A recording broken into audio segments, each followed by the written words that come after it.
Hello అండి. నేను doctor Naidu, neurologist Vizag. మనం లాస్ట్ వీడియోలో ప్రోస్టేట్ గ్రంథి అంటే ఏంటి, దాని యొక్క ఇబ్బందులు ఎలా ఉంటాయి మగవాళ్ళలో అనేది తెలుసుకున్నాము. ప్రోస్టేట్ అనేది ఏజ్ రీత్యా అది గ్రంథి పెరుగుతూ ఉంటుందన్నమాట. అది మగవాళ్ళలోనే ఉంటుంది, ఆడవాళ్ళలో ఉండదు. నీరుడి సంచికి అంగానికి మధ్యలో చిన్న గ్రంథి ఉంటుంది, దాన్నే ప్రోస్టేట్ అంటారు.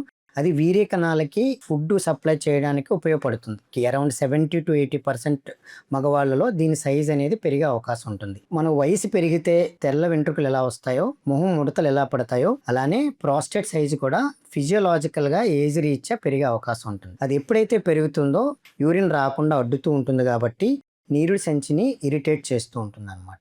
ఆ ఇరిటేషన్ వల్ల మనకి నీరుడు తరచుగా రావటము, ఎస్పెషల్లీ నైట్ టైం, రాత్రి వేళల్లో మోర్ దాన్ 2 టైమ్స్ యూరిన్ రావటము, యూరిన్ వచ్చినప్పుడు ఆపుకోలేకపోవటము, బాత్రూమ్కి వెళ్ళే లోపే యూరిన్ లీక్ అయిపోవటము, ఇలాంటి కంప్లైంట్స్ అనేవి ఉంటాయి. కానీ చాలామంది మగవాళ్ళు ఏమనుకుంటారంటే వయసు రీత్యా ఇలా ఉందేమో, లేకపోతే నాకు షుగర్ రావడం వల్ల ఇలా ఉందేమో అని చెప్పి దాన్ని నెగ్లెక్ట్ చేస్తూ ఉంటారు. ఇదంతా కూడా మన ప్రోస్టేట్ గ్రంథి పెరగటం వలన వచ్చే ఇబ్బందులు. సో ఈ ప్రాబ్లం వచ్చిన వాళ్ళు నెగ్లెక్ట్ చేయకుండా మీరు యూరాలజిస్ట్ని కన్సల్ట్ చేసినట్లయితే ఆ ప్రోస్టేట్ సైజ్ ఎంత పెరిగింది అనేది చూసుకుని దానికి సరిపడా ట్రీట్మెంట్ అనేది మీరు తీసుకోవచ్చు అన్నమాట.